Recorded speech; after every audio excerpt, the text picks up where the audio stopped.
Campelo, advogados. E o Campelo, que é o nosso, sempre o nosso parceiro aqui da Demi Juris, indicou aqui a sócia hoje nos acompanhar. Como é que está, Natália? Prazer, tudo bem com você? Seja muito bem-vinda. Prazer, prazer. Obrigada, Ricardo. Obrigada pelo convite. Legal. E também estamos com o Paulo Cruz Filho, ele é diretor de expansão da WeFlow, uma empresa focada em ESG. Como é que está, Paulo? Seja muito bem-vindo. Ô, Ricardo, todo mundo que está presente aqui, Natália, muito prazer, muito obrigado por estar aqui, estou muito feliz em ajudar nessa discussão aí sobre o tema. Muito bacana. Eu sou o Ricardo Reis, diretor da Academia Demi, advogado, por isso estou aqui também no Júris, né? E CEO da Reis Real Estate. Agradecemos à Demi pela oportunidade de estarmos aqui discutindo novamente um assunto tão importante, tão em voga como é o ISG. Natália, conta um pouquinho mais aí do teu conhecimento, vai apresentar daqui a pouquinho e se apresenta um pouco melhor, por gentileza. Bom, vamos lá, né? Sou sócia do Broto Campelo Advogados, né? O objetivo nosso hoje é falar um pouco, né, de ESG, apresentar os conceitos gerais, e já trazer para vocês, né? Obviamente vou deixar o Paulo se apresentar antes, mas trazer para vocês, né? As nossas falas, elas são absolutamente complementares, né? O Paulo e a empresa dele, a WeFlow, passa muito ali pelo dia a dia da aplicação, né? Concretização dos programas de ESG. A parte jurídica é parte desses programas, né? Então, nosso objetivo eu trago primeiro esses conceitos principais, né? E a partir disso, Paulo concretiza, traz isso para a prática, para a realidade do mercado imobiliário. Então, essa é a nossa ideia de condução desse bate-papo aqui hoje. Legal. Então, o Paulo vai mostrar aí um pouco mais da prática, Paulo. A ideia é que a nossa conversa aqui seja bem uma conversa mesmo, né? Com esse tema mais aberto e descontraído, no sentido da gente poder realmente entender, tá? O ESG, entendo, né? Vou entender melhor o que ele é, como é que ele está no mundo hoje, no Brasil, e como que eu aplico isso na prática, o que que isso representa para mim e para minha empresa, né? Como que isso vai mudar alguma coisa na minha vida e por que isso é importante. Então, o foco é esse, é a gente falar um pouquinho sobre o que é o ESG e tirar todas as dúvidas que surgirem e como que isso se representa na prática, porque como é que eu vou aplicar e para que serve. Então, eu acho que esse é o foco um pouco hoje desse primeiro papo aí sobre o ESG. Legal, então a gente vai estar. Quem está assistindo, por gentileza, mande suas perguntas, são muito bem-vindas. Quanto mais perguntas, mais dinâmica fica a conversa aqui. E vamos passar para a Natália a palavra, para ela ter uma apresentação, né, Natália, para colocar, para a gente começar explicando o que é o ISG, para quem não sabe, aí está chegando hoje nesse mercado aí novo, né? Isso, se puder colocar minha apresentação, eu já inicio. Enquanto o pessoal coloca a apresentação, fazer uma introdução rápida, né? E aí eu queria até começar a falar do quão importante o tema de ESG é para mim. E aí eu digo isso não necessariamente como advogada ou como empresária, eu digo isso como pessoa mesmo, né? Temas como diversidade, como inclusão, como integridade, como ética, além de serem valores meus, né, das empresas que a gente está à frente, fazem parte do meu dia a dia, tanto da minha vida profissional quanto pessoal. Então, qualquer oportunidade que eu tenha aí de discutir e contribuir sobre o tema é, de fato, sempre um prazer para mim. Trazendo um pouco lá, falando de ESG especificamente para o mercado imobiliário. A gente precisa entender, eu vou até colocar no meu segundo slide aqui, enquanto eu faço essa introdução, o pessoal que quiser se conectar comigo, eventualmente tem um QR Code ali, a gente pode se conectar em LinkedIn, etc. E aí, voltando aqui para a minha fala, para pensar em ESG aplicado ao mercado imobiliário, né? A gente precisa, primeiro, pensar no impacto da construção civil em si, para os três pilares, né? Eu vou falar um pouquinho melhor dos três pilares, que são esses pilares de ambiental, social e governança, mas vamos pensar no impacto da construção civil para esses três pilares, né? Primeiro, né, o ciclo da construção civil, ele é um ciclo extremamente longo, extremamente amplo. Se a gente pega ali a partir da aquisição de terreno, obra, entrega de obra, comercialização das unidades, prazo de garantia, né? de 5 anos, pelo menos 5 anos, a gente tem um ciclo, né, da construção de um determinado empreendimento imobiliário, muitas vezes superior a 10 anos, né? Ou seja, o impacto, né, de qualquer movimentação dentro desse empreendimento, ele pode ser muito grande, né?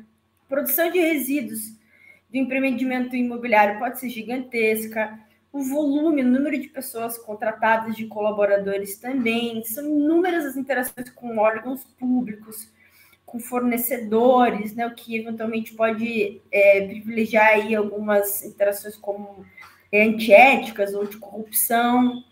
E mesmo se a gente for pensar, mesmo após a entrega desses empreendimentos, né,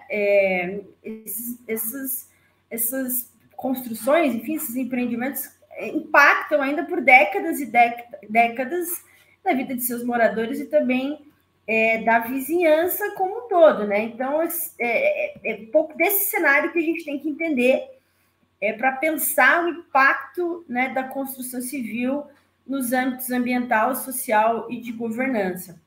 Além desse impacto, né, é importante a gente falar, também antes de iniciar nos conceitos propriamente ditos, que sim, como eu estou falando agora, né, como eu estou fazendo essa introdução, ESG tem a ver com valores, vamos dizer assim, mas também tem que ficar claro para o empresário que o ESG tem a ver com negócios, né, com padrão de consumo, com viabilidade de crédito, com valor agregado do produto, com a possibilidade de eu captar determinados padrões de investimento, né? Então, mostrar esse cenário também é um dos nossos objetivos hoje, tá?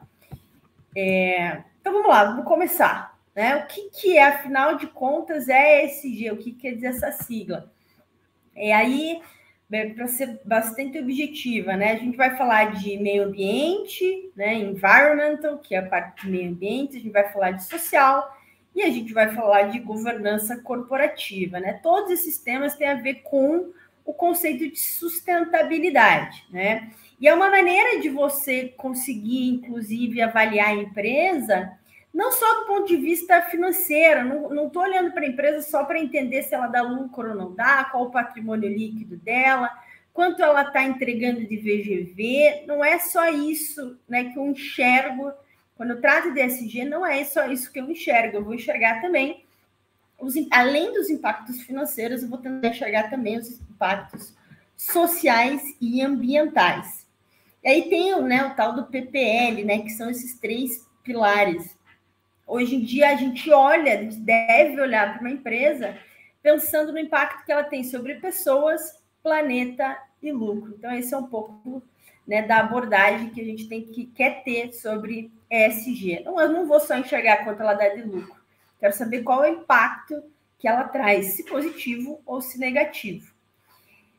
Falando rapidamente aqui dos 3 grandes pilares, a parte de ambiental, né? E aí muitas das construtoras, incorporadoras, né, muitas empresas do mercado imobiliário já olham para isso com certa seriedade, vamos dizer assim, até pela imposição de inúmeras leis ambientais, né? A gente já tem muita lei regulamentando nessas questões ambientais, então já existe uma certa responsabilidade.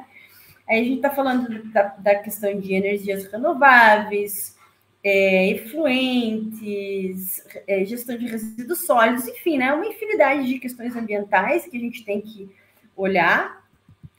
Quando a gente olha para o social, né, a parte social, a gente está falando dessa interação que existe entre funcionários, entre clientes e sociedade no geral, né? Entendo que essa talvez seja uma dos viés, especificamente em relação à construção civil, talvez um dos pilares menos olhados pelo empresário. Não tem nenhuma legislação coercitiva, assim, olha, se você precisa ter tanto de mulheres, se precisa ter um quadro diversos, enfim, então, normalmente esse é um dos cenários, dos pilares, né, com menos atenção para o empresário, mas ele vai falar justamente a parte de diversidade da equipe, de inclusão social, a relação com a sociedade, enfim, né? Ele vai falar realmente né, de todo esse pilar de funcionários, clientes e sociedade no geral. E o último pilar, né, de ESG diz com a parte de governança corporativa, né? E esse pilar de governança corporativa ele está justamente ligado às várias searas de administração da empresa. Então, muitas vezes eu tenho diretoria, eu tenho conselho de administração, eu tenho um conselho consultivo, um conselho fiscal, enfim, um conselho de ética. E de outro lado eu tenho muitas vezes investidores, eu tenho consumidores, eu tenho fornecedores, órgãos públicos, enfim, né? A parte de governança corporativa ela vai olhar justamente para todo esse cenário, né? E fazer com que essas relações elas aconteçam de maneira ética, de maneira correta e principalmente de maneira transparente, né? Então, algumas das questões que a gente precisa olhar na parte de governança, e esse é um dos pontos em que o jurídico mais atua, né? Que é justamente na estruturação desses programas de governança corporativa. Então, a parte de presença de um canal de denúncias, né, para eventuais denúncias de colaboradores ou de terceiros, por exemplo, sobre um assédio sexual, ou, por exemplo, sobre alguma prática que está ocorrendo, que está fora ali do código de ética, relação com órgãos públicos, proteção de dados é algo muito importante, né? LGPD está dentro do pilar de governança corporativa, você ter transparência em relação a como você trata os dados dos teus consumidores, dos teus colaboradores.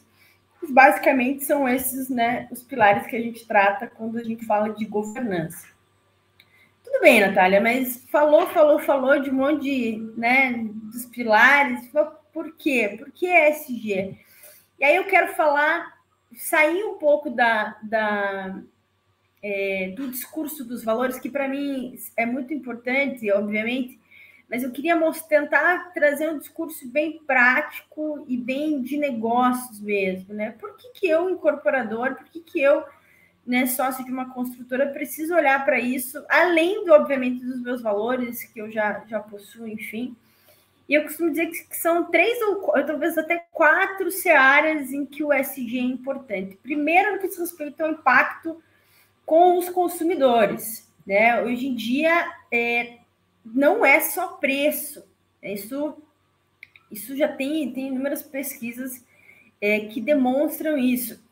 Até pesquisas recentes mostram, por exemplo, que a faixa etária ali de 25 a 35 anos é uma faixa etária que olha para a empresa, né, que vai consumir, enfim, exige, né, que essa empresa tenha sustentabilidade, que essa empresa tenha práticas de ESG, de inclusão, enfim. Então, se você, por exemplo, é uma incorporadora, né, que tem um produto voltado para esse tipo de mercado, um público mais jovem, enfim, você precisa olhar para isso, você precisa olhar para o social, você precisa olhar para o ambiental, porque senão você vai ter mais dificuldade de atingir esse público. O público de alto padrão, de luxo também, é um público que também está muito antenado, principalmente a questões ambientais, selos, né, dos empreendimentos em si. E aí eu vou falar um pouquinho mais para o final, e o Paulo com certeza vai falar disso também. É muito comum a gente ver empreendimentos com uma infinidade de selos, né, de ambientais, e que você olha para a empresa, você olha para a incorporadora, você vai na empresa, enfim, fazer uma visita, tomar um café, tem um monte de copinho de plástico, né, Paulo? O pessoal, ao invés de olhar para ESG no geral, né, prefere colocar um selo único exclusivamente no empreendimento e muitas vezes não olhar para dentro de casa, né? Então, essa já é uma ressalva que a gente tem que fazer. Não sei se você concorda, Paulo, que isso acontece de vez em quando. É um cuidado, né? A gente vai falar um pouquinho de ser o ESG ser genuíno, e essa fronteira é bem complicada, porque é justamente isso, não basta você simplesmente desenhar a estrutura da organização para ter os selos ou para ter essa imagem, se no dia a dia você acaba não sendo, né? Então, tanto com o cliente quanto dentro de casa também. Isso é um cuidado muito importante a ser olhado. E é impossível para a diretoria da empresa, às vezes o dono da empresa, a liderança da empresa, olhar para tudo, Por isso que você precisa justamente ouvir teus colaboradores, ouvir teus clientes, para poder perceber onde você não está sendo genuíno ou perfeito, né? E aí você recebe isso, volta para dentro e refaz. Então, é um espaço de muita vulnerabilidade mesmo, que tem que estar aberto, que você trouxe, Natália. Legal. Então, é isso, né? Primeiro pilar, falando de negócio, né? A gente precisa olhar para aquilo que o consumidor de hoje em dia, ele exige, né? E o consumidor tem cada vez mais exigido práticas sustentáveis. A gente também precisa olhar no impacto para investidores, né? E aí eu gostaria de lembrar, assim, que o mercado imobiliário, de uma maneira geral, ele depende investimento ou via dívida, né? Bancos, enfim, ou via investimento mesmo, basicamente o oxigênio da construção civil, né? Então, o cenário em que os investidores e os bancos começam a olhar para ESG como um fator importante para a concessão ou de crédito ou viabilização de empreendimento, sem dúvida nenhuma, é um cenário em que o empresário tem que ficar de olho aberto, né? E aí, nesse sentido, especificamente em relação aos investidores, tem uma pesquisa bastante recente aqui da CVM de 2021, que basicamente as perguntas foram, né, para alguns investidores de mercado de capitais. Se tem conhecimento, já tinha ouvido falar sobre os critérios de ESG, 96% dos investidores disseram que sim, né, conheciam, sabiam que era ESG. E desses, né, dentro desses 96% que conheciam ESG, foi perguntado se eles considerariam os critérios de ESG nas escolhas de seu investimento.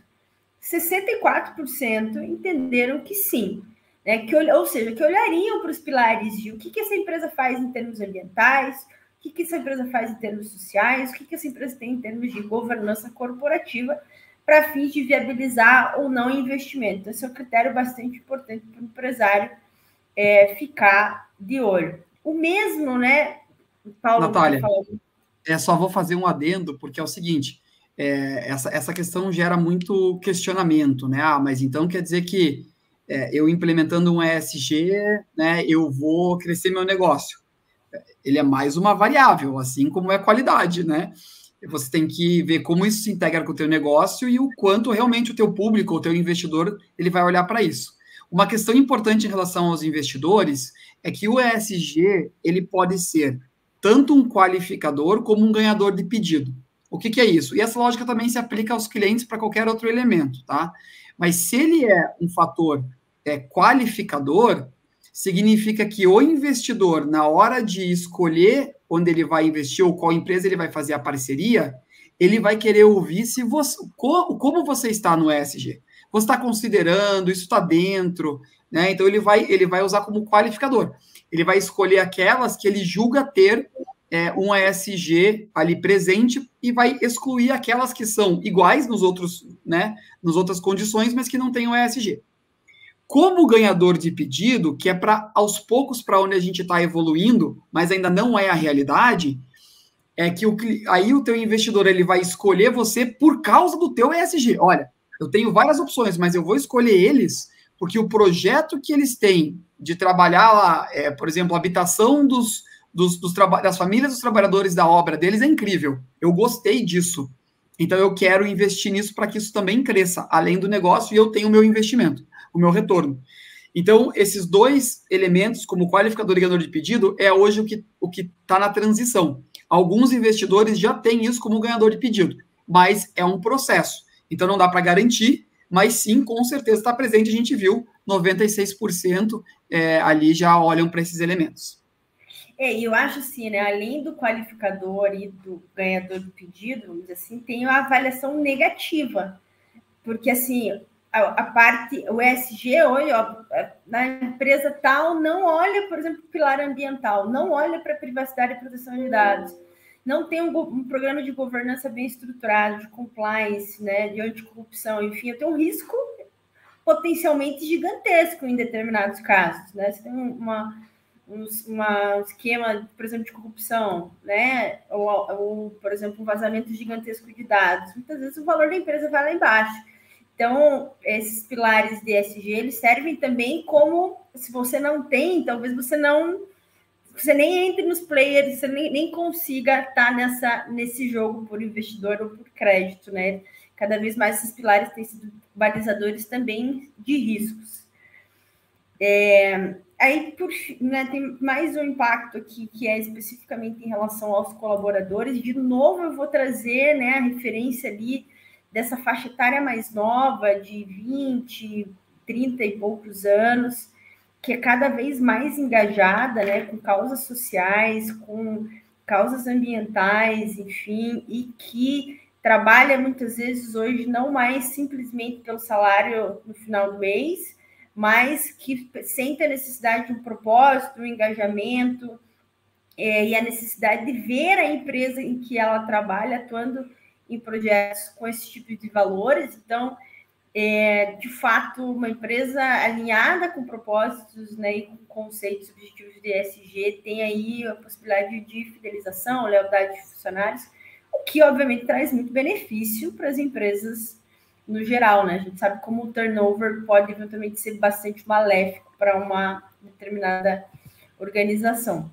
E, Natália, só tem mais um pontinho que, assim, essa mesma tendência que você trouxe dos consumidores mais novos, pensa que essa mesma geração, dessa mesma idade, 20, 30 anos, são as pessoas que estão herdando as grandes riquezas dos pais que são investidores, empresários, donos de grandes fortunas.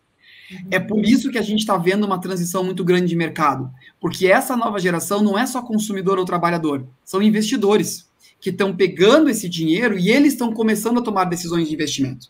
E eles realmente têm como valor essa questão do impacto socioambiental positivo, né? Então, a gente está vivendo essa transição. Por isso que a gente olha muito nas organizações, a gente vai para o conselho de administração, é ainda aquele mindset padrão tradicional de mercado. E você vai descendo, né, em algumas organizações, já no CEO, em algumas esse CEO está chegando, que já tem uma visão diferenciada. E aí começam os conflitos. Mas a gente consegue entender essa troca do que está acontecendo e a tendência de futuro, justamente porque essa nova geração está começando a fazer, né, ser a mais presente e mais importante dentro do mercado corporativo e do mercado de capitais. Excelente, obrigada, Paulo. Eu vou passar rapidamente aqui também, de novo, pensando, né, na implicação da concessão de crédito para o setor da construção civil, né, o grande oxigênio da construção civil. E depois eu posso passar esse material com mais calma para quem tiver interesse, mas basicamente a gente já tem aí grandes linhas das principais instituições financeiras, né, dos bancos mais tradicionais, realmente focando em concessão de crédito para empresas que ou atuam especificamente com o ESG ou que têm programas de ESG bastante solidificados. Aí eu vou só mencionar aqui, talvez uma das maiores iniciativas, a iniciativa do Bradesco, né, que em 2021 comunicou que vai direcionar aí 250 bilhões para financiar setores e ativos de impacto positivo na sociedade e no meio ambiente. Então, acho que é uma das maiores iniciativas. Além desses pilares, né, desses grandes drives que devem orientar o empresário, né, o consumidor, crédito, investidor, o meu colaborador, enfim. E aí existem algumas medidas específicas, né, principalmente de regulamentações, trazendo esses conceitos de ESG. Então, existe um decreto federal já sobre as metas de redução, né, de emissão de gases de efeito estufa, né, existe também uma série de regulações de instituições financeiras, caso de Banco Central e de CVM, né, justamente colocando aqui, principalmente em relação a riscos climáticos, né, que passam a ser considerados em conjunto com outros riscos tradicionais, né, como de crédito, de liquidez, etc. É aquilo que um pouco eu e o Paulo a gente estava falando, em ter o ESG eventualmente como balizador de risco, né? Se a empresa não tem, eu tenho que olhar para esse risco, se a empresa não olha para essas questões, o investidor precisa olhar para esses riscos. E a mesmo raciocínio vale também para a regulação de seguros, né? Tem uma circular recente, também de 2022, da SUSEP, que justamente coloca aí essas novas regras de ESG na modelagem de riscos das empresas seguradas, o que possivelmente vai afetar aí cálculo de prêmios, coberturas, entre outros. Aqui, pessoal, né, eu fiz questão de colocar na apresentação, de novo, eu posso compartilhar essa apresentação, sobre os principais objetivos de desenvolvimento sustentável. É uma agenda mundial adotada durante a Cúpula das Nações Unidas, foi em 2015, são 17 objetivos e traçam nortes, né, para os empresários, né, para os programas de ESG das empresas. Vou passar mais rapidamente aqui. Eventualmente depois eu posso compartilhar. Eu acho que o Paulo também vai falar um pouco mais da prática. Fica enfim, fica menos maçante do que ficar falando de cada um ali. E aí, já caminhando para o final, né, novamente, a nossa ideia era, minha primeira ideia aqui, mostrar conceitos gerais, sensibilizar sobre a importância do tema, mostrar para o empresário realmente, né, essa conexão, essa sinergia com aspectos de negócio, e aí conduzir já para o final, né, para passar a palavra para o Paulo, perdão, que vai sim trazer isso para o mercado imobiliário. Só rapidamente trazendo algumas boas práticas aqui. Boas práticas ambientais, né? Parte de energias renováveis, redução de emissão de gases de efeito estufa, geração de resíduos sólidos, né? Criar um plano de gerenciamento desses resíduos sólidos, adoção de medidas de prevenção, enfim. Parte de boas práticas sociais, também já trouxe um pouquinho lá no começo, inclusão, diversidade, bem-estar, comunidade, né? Tem inúmeros projetos super interessantes de grandes incorporadoras listadas em bolsa, que fazem projetos com comunidades próximas aos empreendimentos. Bastante interessante, a gente pode trazer esses casos também. E boas práticas de governança, né? Ética, transparência, conselhos que são independentes, combates à corrupção, privacidade, proteção de dados, enfim, são grandes nortes de boas práticas, né, de governança. E, por fim, né, justamente para que a gente possa entender o que funciona, como isso funciona na prática, sair do discurso, né, entender o que vocês, né, o que o empresário tem que fazer no dia a dia. Vale ressaltar, né, um cuidado aí com o tal do discurso verde, né, por muitos referidos aí como greenwashing. A gente já falou um pouquinho desse tema lá, de ter, por exemplo, um empreendimento, ou ter uma comunicação de marketing que diz que a empresa está alinhada com esses valores ESG, e na prática isso não ser realidade, né? Não representar de verdade os valores dessa empresa. Isso pode ser muito mal visto, tanto por mercado quanto os consumidores, e eventualmente dá um tiro no pé ainda, né? O que você faz para melhorar a imagem piora mais ainda a imagem do empresário. É mais ou menos esses conceitos que eu queria comunicar. Vou passar a palavra para o Paulo, para a gente poder trocar mais um pouco especificamente aí do mercado imobiliário e da prática. Obrigado, Natália. Excelente. Agora estamos já com os conceitos prontos, né, Paulo? Eu vou colocar um pouco de pimenta nessa história já para você, Paulo. Na hora que você for falar, você colocar isso em contexto.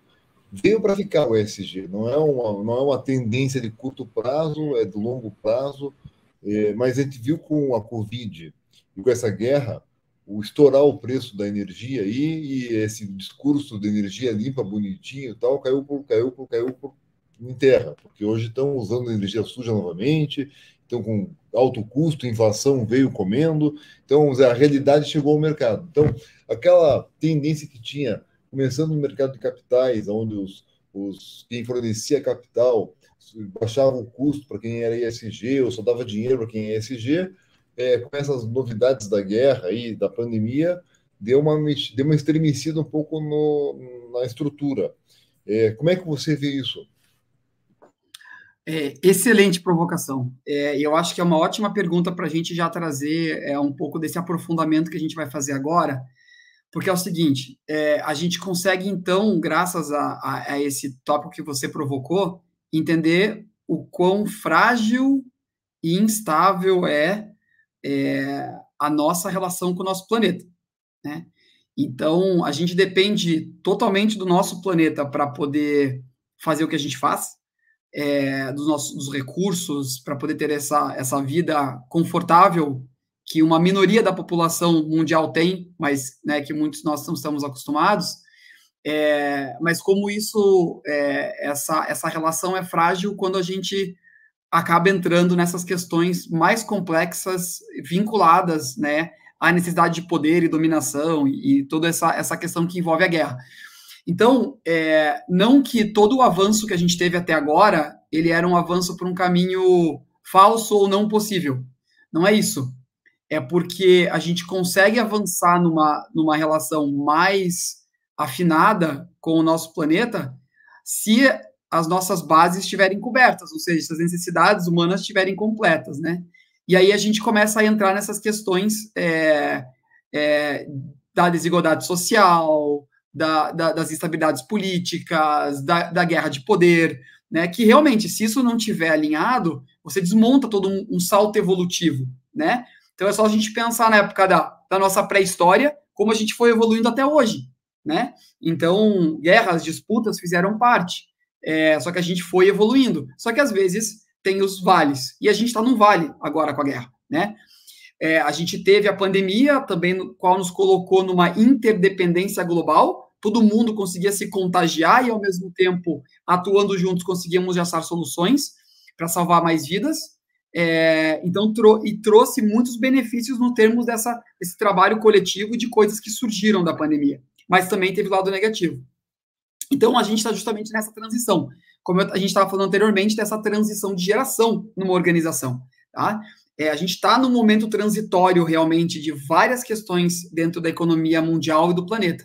Então, a gente está vivendo essa instabilidade, tá? É muito fácil voltar para trás e falar, realmente, viu como ela era balela? Agora está todo mundo usando combustível fóssil porque não tem combustível.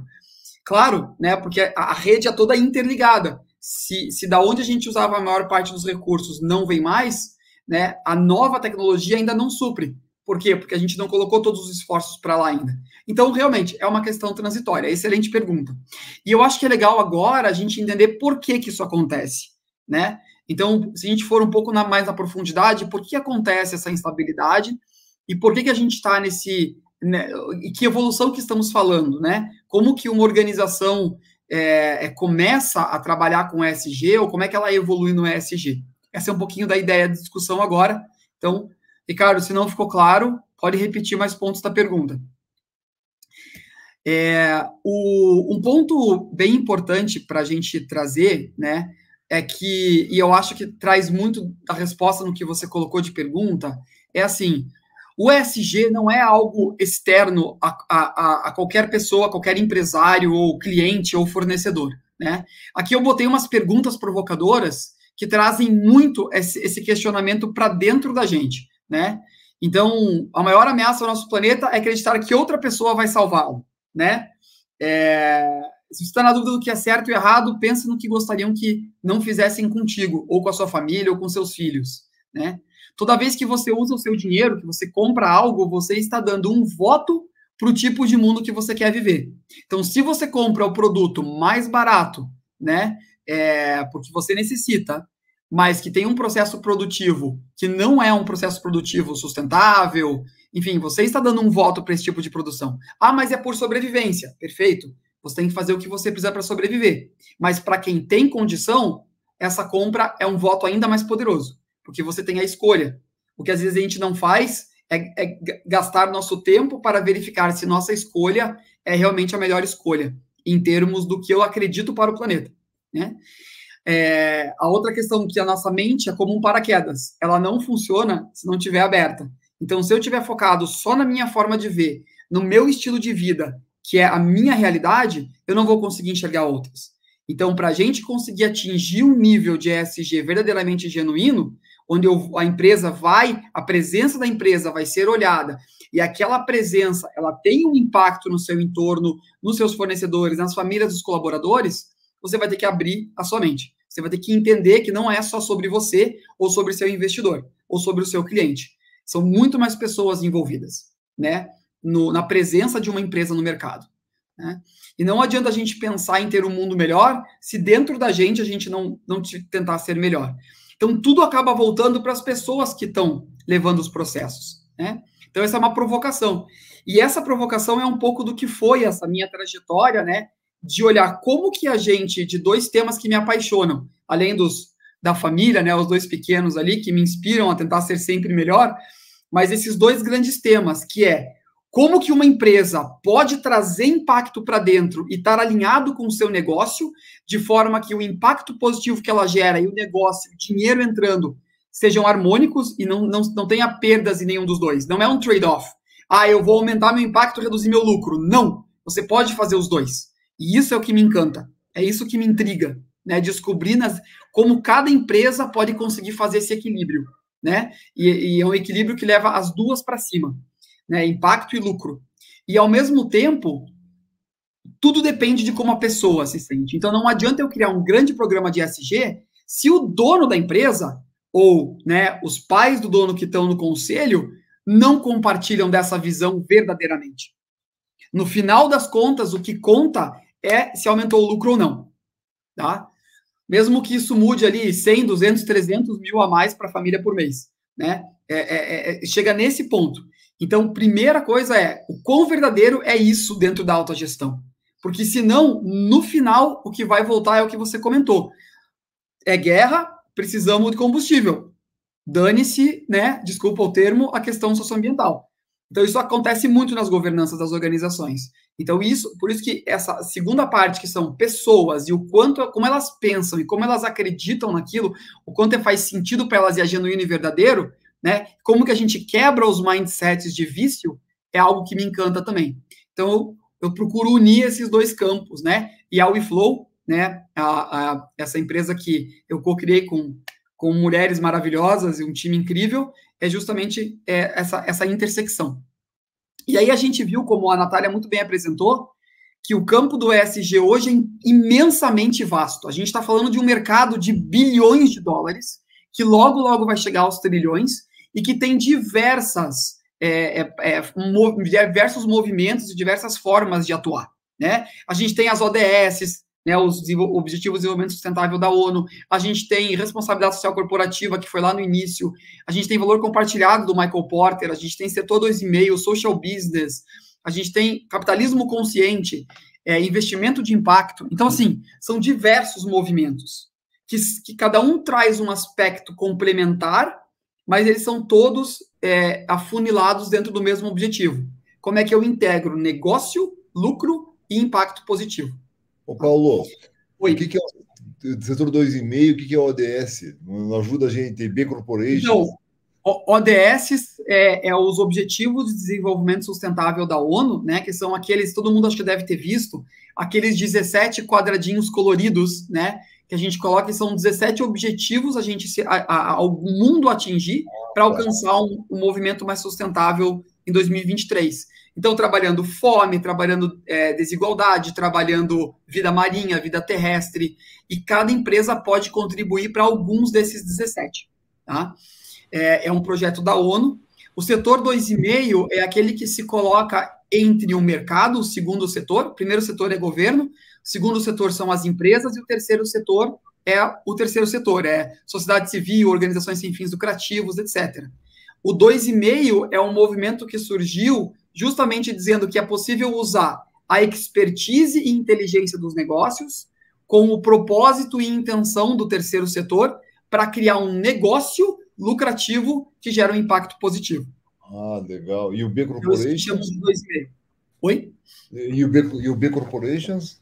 Isso. E o movimento de empresas B, que eu ia comentar agora, é um movimento global que acabou ganhando uma notoriedade muito grande por até se transformar numa certificação, que é uma das principais certificações em ESG hoje, junto, né, com o relatório GRI, junto com diversos outros SASB, diversos outros mecanismos que certificam ou não, mas esse movimento é um movimento que avalia a empresa em 5 dimensões.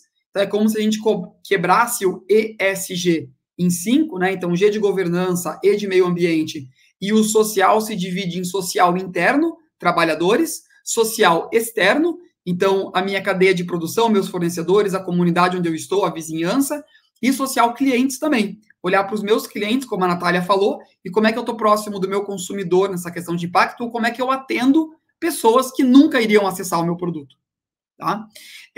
Então, e uma empresa que tem um nível excelente nessa combinação pode ganhar o selo de empresa B certificada.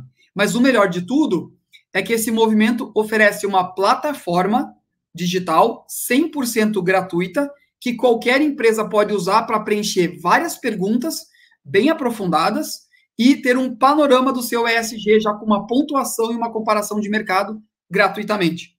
Então, se você colocar a plataforma de impacto B ou sistema B, plataforma de avaliação, dentro do Google, você vai achar, vai poder fazer sua conta e preencher gratuitamente essa plataforma.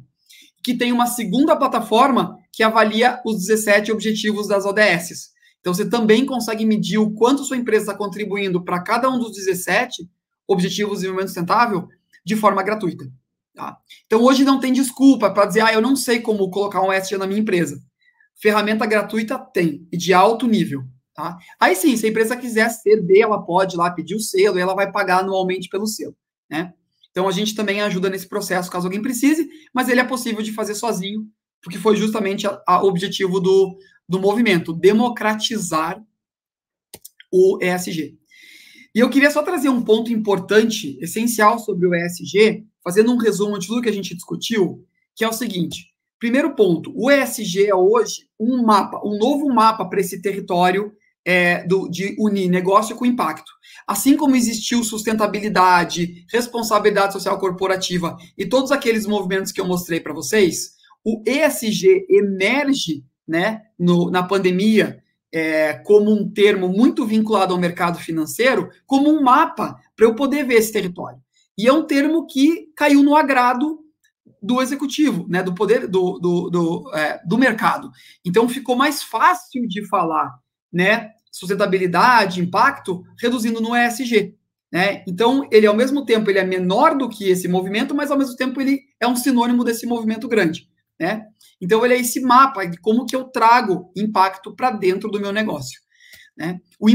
É importante entender, e esse eu acho que é o ponto mais essencial da nossa conversa, que o ESG, ele expande a noção de valor de uma empresa.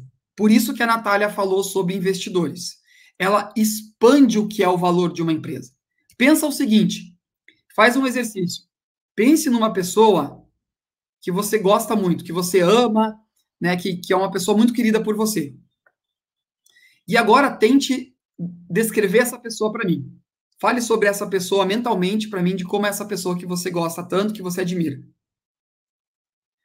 Quando a gente faz esse exercício, dificilmente as pessoas começam a descrever essa pessoa falando, eu admiro muito essa pessoa porque ela tem um salário de, sei lá, 500 mil por ano, porque ela tem o carro do ano, porque ela tem 3 terrenos.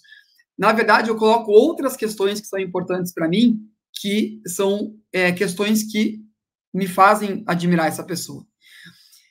Essa mesma filosofia a gente pode aplicar para os negócios. Até hoje, a gente viu muito as empresas e valorizou as empresas pelo o que elas geravam de impacto econômico.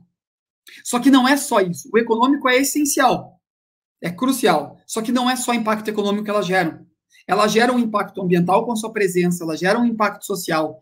Então, atualmente, o valor de uma empresa, ele ampliou. Ele não é mais o econômico. Ele é o econômico, social, ambiental e tudo mais que o ESG traz. Então, quando eu olho para uma empresa, eu preciso olhar para outras dimensões. Essa é a nova realidade. Tá? E por isso que a gente fala dessa transição de uma economia que era focada só no acionista da empresa, eu faço de tudo para aumentar o lucro do acionista. E eu migro para uma economia que eu considero o acionista, ele é essencial, o que ele quer, que é aumentar o lucro dele, é super genuíno, eu aceito isso e vou fazer de tudo para entregar o maior resultado para ele em termos de lucro, só que não é só ele. Também tem a comunidade local, tem a família do colaborador, tem o cliente, tem o fornecedor, tem o território, tem os indígenas, tem tudo isso que também é afetado pela minha empresa. E eu não tenho mais como fechar meus olhos e falar, não, isso não me interessa. Hoje é impossível.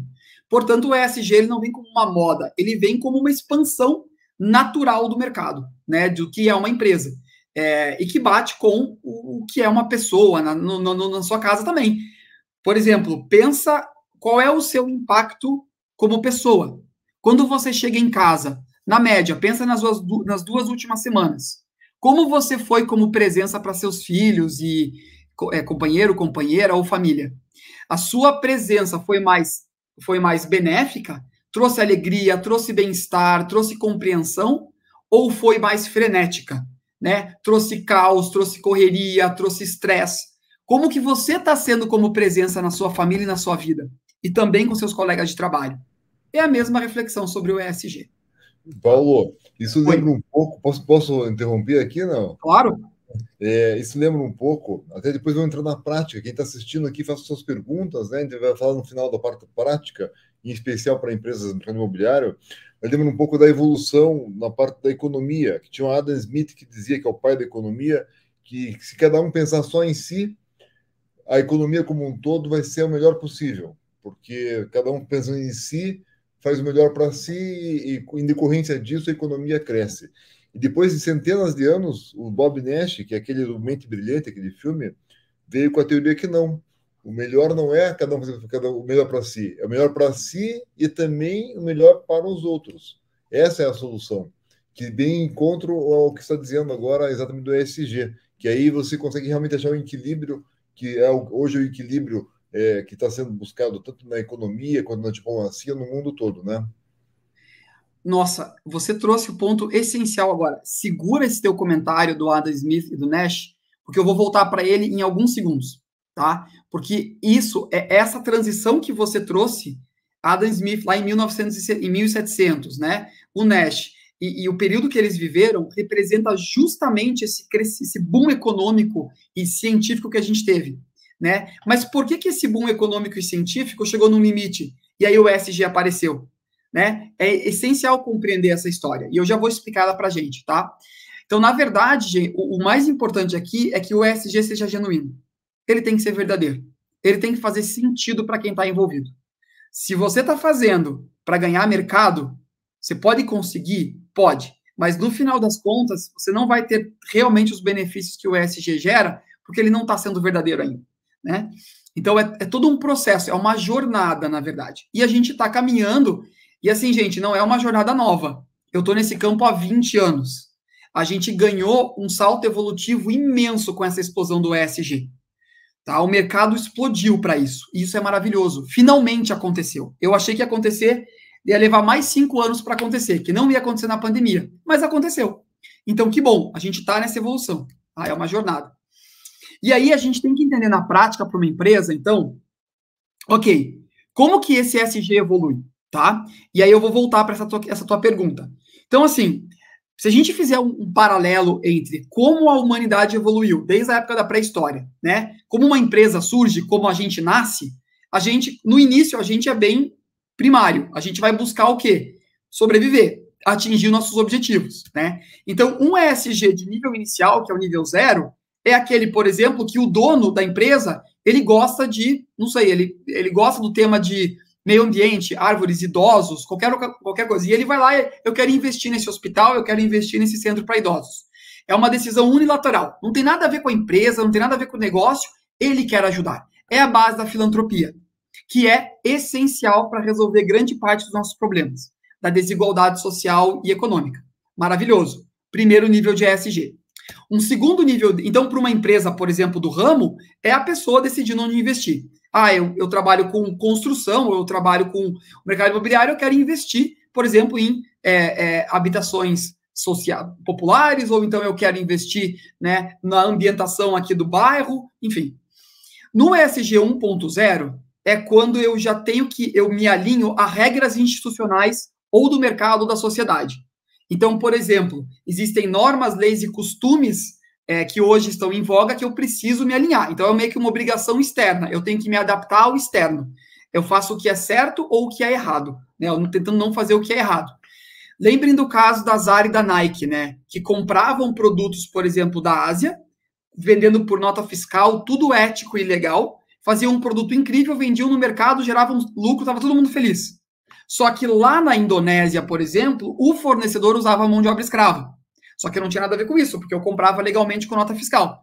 Agora, isso começou a não fazer mais sentido. Não, você é obrigado a olhar para a sua cadeia, você é corresponsável pelo que é feito lá. Mas é outro país, eu não tenho jurisdição, mas você compra de lá. Então, começou a complicar um pouquinho mais. Oi, diga. Se eu puder só contribuir, eu gosto muito da expressão círculo virtuoso em relação a isso. Né? A gente começa a perceber o mercado se movimentando em relação ao tema de ESG, em que as empresas mais engajadas, e assim que deve ser, começam a exigir dos seus parceiros, exigir dos seus fornecedores, olha, para você prestar serviço para mim, para você fornecer produto para mim, você precisa estar alinhado com esses mesmos valores de ESG. E aí a gente começa a perceber uma movimentação de mercado também desse círculo virtuoso, né? Então, eu imagino que isso deva cada vez mais se acentuar em relação ao mercado, até acelerando eventualmente né, a vontade, vamos dizer assim, das empresas de efetivamente implementarem ESG. Sem dúvida, Natália. A gente está fazendo um processo de verificação de fornecedores para uma grande empresa do ramo, uma grande empresa nacional, e justamente eles estão querendo selecionar quais os fornecedores que realmente vão ganhar um prêmio de ESG deles. Então, eles são um grande ativador institucional, porque eles criam o que é necessário para que esses fornecedores tenham, e os fornecedores vão começando a desenvolver estratégias de ESG cada vez mais evoluídas. É isso mesmo, tá? Então, isso aqui não é negativo. A regra, a lei, ou a necessidade institucional, ela é super válida, porque ela cria isso como base, ela sedimenta, ela cimenta o ESG como plataforma, né? E aí, agora que vem tua pergunta, no ESG 2.0, eu já olho com um olhar um pouco mais estratégico. Eu olho para essa relação entre o negócio e o impacto, né? E aí, essa forma de pensar estratégica de negócio, ela surge justamente quando, na nossa sociedade, o mindset muda desse mindset que está ali em cor azul, do certo e do errado, que é da época da Idade Média, e a gente migra para aquela questão do iluminismo, né? Que é o desenvolvimento científico. E naquela época, uma pessoa que eu vou vender pão, e eu vendo pão pelo melhor preço, e o cliente compra de mim, aquela mão invisível do mercado, eu buscando o que o Adam Smith falou, eu buscando o melhor para mim, eu vou melhorar a sociedade, isso era super válido, porque eu saio de uma época, veja, medieval, baseada em feudos, e eu vou para um momento mundial que é mais da economia, que é mais da burguesia, do comércio. Então, eu crio isso. Então, quando eu olho para o meu próprio interesse, eu melhoro a sociedade, sem dúvida nenhuma. Só que, 500 anos depois, o que começou a acontecer? O abuso de poder. Ou seja, aí eu começo a trabalhar aquela questão da especulação financeira para eu fazer o máximo possível para eu tirar o lucro pensando só em mim. E aí eu estou usando um mecanismo novo que realmente melhora a vida de todos para benefício próprio somente. E aí aconteceu os exageros, desigualdade social e tudo isso que a gente está vivendo hoje. Portanto, esse modelo científico e de resultado, ele foi super importante, ele ainda é hoje, ele é o mindset padrão da economia hoje e dos negócios, só que ele precisa de uma atualização, ele precisa de uma versão nova. Que aí é essa versão 3.0, que é o momento atual. É o ESG hoje, sendo provocado, né, provocando as empresas. Esse é o salto. Ou seja, como é que eu integro, então, essa minha busca pelo lucro, mas também gerando impacto positivo? Como é que essa minha busca por atingir o melhor lucro, ao mesmo tempo, gera impacto positivo para a sociedade? Eu vou dar um exemplo incrível, que é o exemplo de uma empresa que faz os brownies que vão no sorvete de brownies da Ben & Jerry's, que é uma confeitaria americana, e ela foi criada, o slogan dela é: nós não contratamos pessoas para fazer brownies, nós fazemos brownies para contratar pessoas. Eles meio que foram os grandes criadores de um processo chamado Open Hiring, contratação aberta. Ou seja, eles não fazem processo seletivo. Qualquer pessoa que se inscrever no site deles ou ir lá pessoalmente, colocar o nome na lista, vai ser chamada para trabalhar. é uma empresa de inserção de trabalho. Então, não importa, eu só tenho que ter um documento legal para trabalhar no país. Se eu não falo a língua, se eu não tenho os dois braços, se eu tenho 400 filhos, enfim, se eu sou imigrante, não importa. Eu vou arranjar uma forma de te colocar no trabalho e de te treinar para que você tenha uma empregabilidade. E agora, empresas europeias estão copiando esse modelo em algumas áreas específicas da sua produção, né? Trazendo o Open Hiring para dentro do seu processo. Isso é uma super estratégia de ESG. Tá? Então, quando você começa a trazer isso e pensar o seu negócio de forma integrada com impacto, a gente está nessa visão 3.0 do ESG, que é o ESG atual. Tá? Indo um pouco para cima, já o 4.0 é esse caso da confeitaria. É onde ela nasce para solucionar um problema social. Tá? E aí a gente está falando de spin-offs, de novos negócios. Uma empresa grande, tradicional, não vai conseguir fazer essa pivotagem, mas ela pode investir numa startup ou criar um novo modelo de negócio, né, em que vai ter essa pegada, tá? Que é o que está recebendo muito investimento hoje.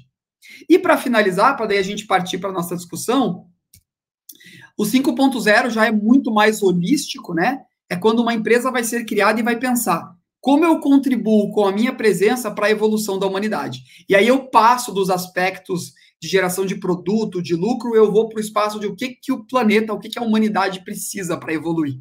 Né? E aí vai ser uma nova economia diferente, que não tem espaço agora, mas que aos poucos vai começar a emergir.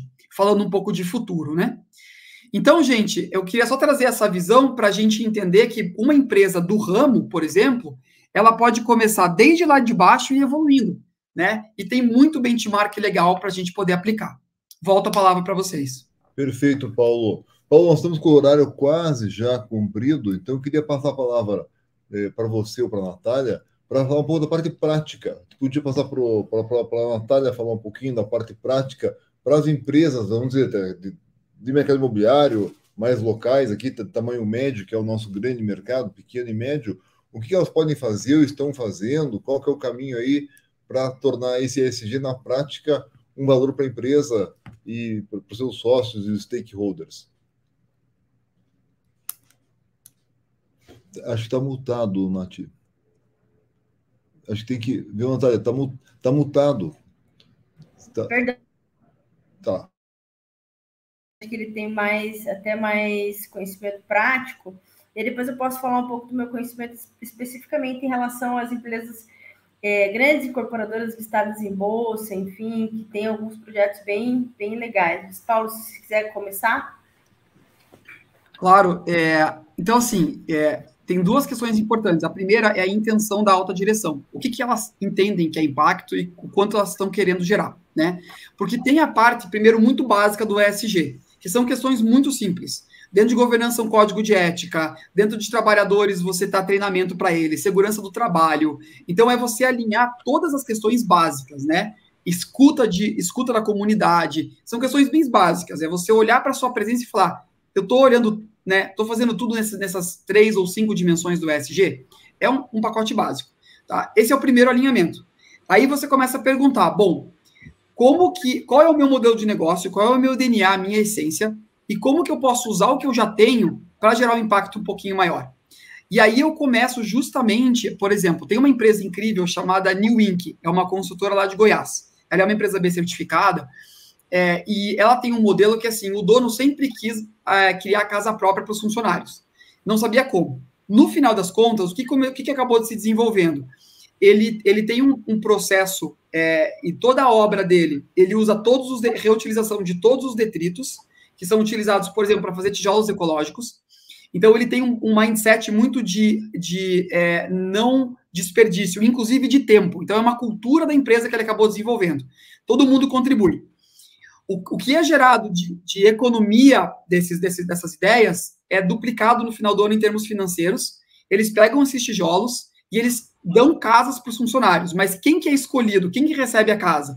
É feito um processo anônimo, cada um escreve a sua história, principalmente o pessoal de obra, escreve a sua história numa plataforma, fica lá, todo mundo vota, e aqueles que são mais votados, tudo sem saber quem é, aqueles que forem mais votados ganham a casa própria, que é construída pelos próprios funcionários.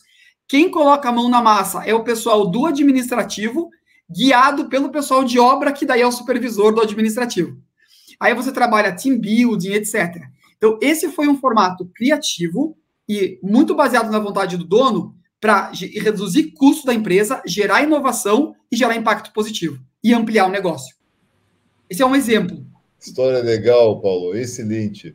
Natália, quer colocar a tua parte que você pode contribuir? Isso, assim, como o Paulo mencionou, né, pensando num primeiro momento, de fato, né, comitês, auditoria, compliance, risco, capacitação de colaboradores, prevenção à corrupção, qualificação de empregados, enfim, LGPD, a gente tem todo esse esquema já previamente conhecido, vamos dizer assim.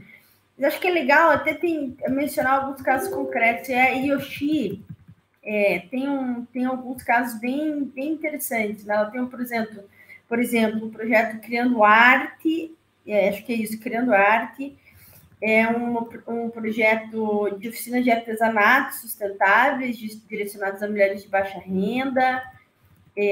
Também tem um projeto Mais Verde e Obra e Arte, né? Eles utilizam ali, impulsionam o plantio de árvores, transformam o resíduo de construção em obras de arte e colocam eventualmente nos showrooms e decorados da Yoshi. Também tem um projeto chamado Canteiro de Leitura,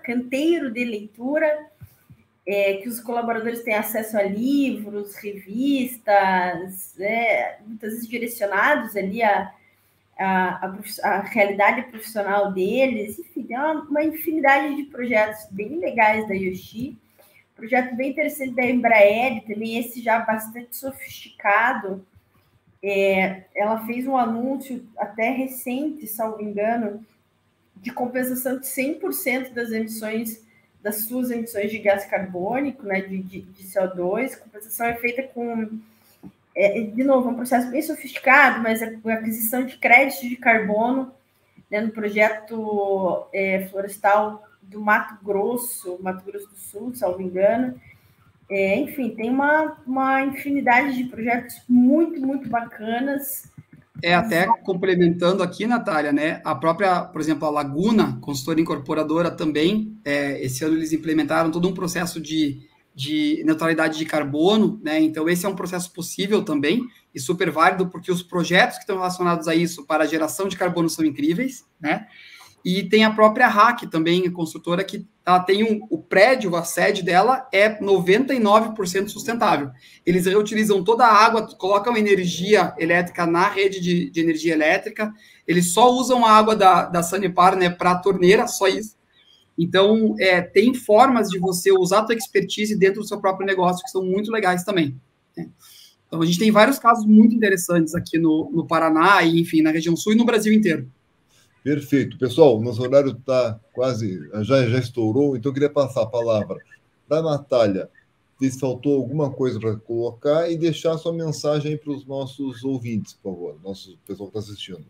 Não, eu acho que só realmente agradecer o convite, espero que a gente tenha conseguido aí sensibilizar um pouco, né, o empresário sobre a importância do ESG, né, de incorporar esses valores, e me colocar à disposição aí para continuar a conversa, e eventualmente se alguém tiver interesse no material que a gente apresentou, eu coloco o meu material à disposição, e, enfim, me colocar à disposição para a gente continuar o bate-papo aí e contribuir no que for possível. Muito legal, Natália, contribuiu muito, foi muito legal ver a tua apresentação e ajudou demais aqui a entender um pouquinho mais do tema. E você, Paulo, considerações finais, por gentileza. Eu queria trazer uma frase do Oliver Wendell Holmes, que diz o seguinte: a maioria de nós vai para os nossos túmulos com a nossa música ainda dentro de nós, sem ter sido tocada. Eu quero dizer que muita gente passa a vida sem ser a sua essência. Então, se você realmente acredita que você quer gerar no mundo, quer gerar um lugar melhor no mundo, né, e você não sente como isso é possível, a mensagem é super possível. É só começar a trazer isso no nível que a sua organização, a sua realidade, ela permite. E depois, aos poucos, ir evoluindo. Então, vá atrás daquilo que você acredita. É possível integrar os dois. Negócio e lucro. Muito bom, impacto, Paulo. né? Lucro e impacto. Parabéns pelo teu conhecimento, pela tua forma didática de explicar, Paulo, teu foco, né? Você veio do Canadá trazendo essas experiências todas, enriquecendo aqui todo o nosso trabalho. Parabéns pelo trabalho teu e da Natália, da Broto e Campelo. Agradecer aqui de novo a Demi. Lembrar que nós já tivemos a Demi Talks sobre sustentabilidade com o Rafael Birman, que na época era o prédio mais sustentável, ainda é um dos prédios mais sustentáveis da América Latina aqui, que é o B32, onde nós temos as aulas, nossa pós-graduação em Real Estate, que é pela Universidade do Paris, e Nanterre, que é especialista em inovação e sustentabilidade. Inclusive, é o próximo tema, no nosso próximo Ademi Talks também vai ser sobre sustentabilidade, inclusive com vocês comentaram agora há pouco, da Laguna, que hoje tem um prédio que é 100% sustentável, vai ser sobre esse prédio e também vai estar presente a presidente mundial da LEED, para nos trazer mais conceitos aqui, e também o Guido, que é uma pessoa que é especialista em sustentabilidade, então quem tiver interesse nesse tema pode assistir tanto o B32, que está nas redes sociais da ADEME e no YouTube da ADEME Paraná, quanto assistir o próximo ADEME Talks. E com isso a gente fecha aqui, agradece demais a participação de todos, faz o registro aqui de pessoas agradecendo o tema, inclusive a Letícia Machado, que é do Jurídico da IOSHI, que está aqui presente, e a Thaís Rolfin, espero que seja assim o nome, agradecendo o conteúdo tão rico. Então, muito obrigado a todos, e voltamos na próxima, com mais ADEME Talks no mês que vem, que vai ser sobre a parte jurídica também, e trazendo a diretora jurídica da Abrainc, que é o Instituto Nacional de Incorporação, e agora, na próxima semana, já em breve, o ADEME Talks sobre sustentabilidade. Um abraço, obrigado, Natália, obrigado, Paulo, um abraço a todo mundo que assistiu. Obrigada, pessoal. Boa tarde, bom dia. Obrigado, gente. Até mais. Valeu. Tchau, tchau.